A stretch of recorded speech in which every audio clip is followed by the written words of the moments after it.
पता चलता है उसे अपनी जिंदगी की परवाह है, और जिसे जिंदगी की परवाह होती है माँ कसम मारने का मजा उसी का आता है। फैक्ट्री में काम करने वाला एक आम सा मजदूर बॉलीवुड का सुपरस्टार नवाजुद्दीन सिद्दीकी कैसे बना।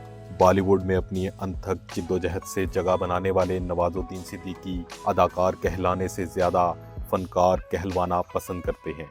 वो चाहते हैं कि उन्हें एक फनकार के तौर पर पहचाना जाए। एक छोटे से गांव से आने वाले नवाजुद्दीन सिद्दीकी के लिए बॉलीवुड में अपनी पहचान बनाना इतना आसान नहीं था, लेकिन मुंबई आने से पहले ही उनके चैलेंजेस शुरू हो गए। उनकी वालदा के अलावा उनके घर में किसी को यकीन नहीं था कि वो अदाकार बन सकते हैं। बहुत से दूसरे अदाकारों के बरक्स नवाजुद्दीन सिद्दीकी का सिनेमा की दुनिया में कदम रखने का कोई ख्वाब नहीं था। एक बहुत ही देहाती आम घराने से ताल्लुक रखने वाले नवाज ने हमेशा तालीम हासिल करने के बाद नौकरी करने का सोचा था। वो अपने कॉलेज के दिनों के बारे में बात करते हुए कहते हैं कि साइंस में ग्रेजुएशन करने के बाद मैं काफ़ी देर तक घूमता रहा, फैक्ट्रियों में काम किया, और इस दौरान किसी ने मुझे थिएटर के बारे में बताया, और उस दौरान मैंने महसूस किया कि अदाकारों और सामीन की केमिस्ट्री हैरत अंगेज है।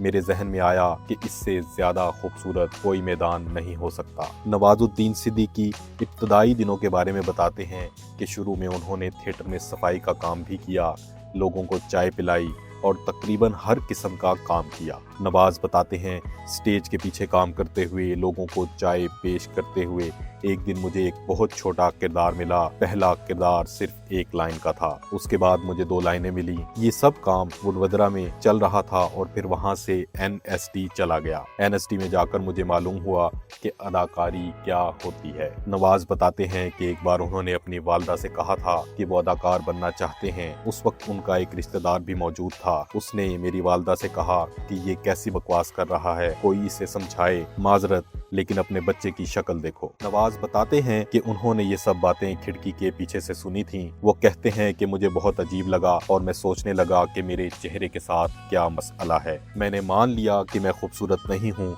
लेकिन साथ ही मैंने ये फैसला भी कर लिया कि भले ही मैं खूबसूरत ना हूँ, उसके बावजूद मैं अदाकार बनूंगा। नवाज की NST के बाद अगली मंजिल मुंबई थी। नवाज बताते हैं उनके लिए मुंबई में रहना सबसे मुश्किल था। वो कहते हैं कि वो वक्त इतना मुश्किल था कि मैं उस वक्त के बारे में सोचना भी नहीं चाहता। मेरे जहन में ये आता है कि अच्छा हुआ कि वक्त गुजर गया। किसी दिन रात का खाना मिल जाता था और मैं सोचता था कि सुबह का खाना कैसे मिलेगा। वो बताते हैं कि हालात ऐसे थे कि जब हमें गुड़गांव से बांद्रा जाना होता था तो हमारे पास ऑटो के पैसे भी नहीं होते थे। हम पैदल ही चलते थे और काफ़ी सफ़र करने के बाद बांद्रा पहुंचते थे। नवाजुद्दीन बताते हैं कि ज़िंदगी में एक जद्दोजहद चल रही थी, लेकिन उस दिन कुछ ऐसा हुआ कि जब मेरी रूह बिखर गई। मेरे पास 10-12 दिनों से बिल्कुल भी पैसे नहीं थे। मैं अपने एक सीनियर के पास गया और उससे कहा कि मुझे 50 रुपए दे दें। उसने कहा कि मेरे पास सिर्फ 100 रुपए हैं। ताहम उसने उसे खोलकर मुझे 50 रुपए दे दिए। हम दोनों ने चंद लम्हे एक दूसरे की तरफ देखा और उसके फौरन बाद मैं गिर पड़ा और रो पड़ा। नवाजुद्दीन का कहना है कि एक लम्हे के लिए उन्होंने सोचा कि उन्हें मुंबई छोड़ देना चाहिए, लेकिन वो रुक गए क्योंकि उन्हें अदाकारी के अलावा कुछ नहीं आता था। नवाजुद्दीन बताते हैं कि इब्तदाई दिनों में वो जब ऑडिशन के लिए जाते थे तो कास्टिंग डायरेक्टर उन्हें ये कहकर मुस्तरद कर देते थे कि वो अदाकार नहीं हैं। इस सूरत हाल में ज्यादातर जगहों से सिर्फ मुस्तरद किया गया। नवाज ने अपने कैरियर का आगाज बहुत छोटे किरदारों से किया। किसी फिल्म में कोई सीन, किसी में डायलॉग। इब्तदाई किरदारों के बारे में बात करते हुए नवाजुद्दीन कहते हैं कि मैंने सरफरोश, शोल, एक चली, आखिरी लोकल, मुन्ना भाई, दियोजी, इन तमाम फिल्मों में मेरा किरदार सिर्फ एक ही सीन का था, लेकिन उस वक्त मुझे एक यही काम आता था। वो कहते हैं कि कुछ फिल्मों के लिए मुझे पैसे मिले और कुछ फिल्मों के पैसे आज तक नहीं मिले। इन फिल्मों में काम के बाद नवाजुद्दीन सिद्दीकी ने ऐसी फिल्मों में काम करने से इनकार कर दिया जिसमें उनका किरदार सिर्फ एक सीन का था। उन्होंने फैसला किया कि अब वो सिर्फ उन फिल्मों में काम करेंगे जिनमें उन्हें 2 सीन का किरदार मिलेगा। नवाजुद्दीन बताते हैं कि उस वक्त तक पिपली लाइव, पतंग जैसी फिल्में बन रही थीं और मुझे उनमें अच्छे और बड़े किरदार मिलने लगे। ये फिल्में फेस्टिवल में जाने लगी और लोग मुझे पहचानने लगे। जैसे जैसे लोगों को पता चला तो انہیں اور کام ملنے لگا۔ حال ہی میں نوازالدین صدیقی اور ان کی اہلیہ کے درمیان جھگڑے نے میڈیا میں کافی شہ سرخیاں بنائی ہیں۔ اس تنازع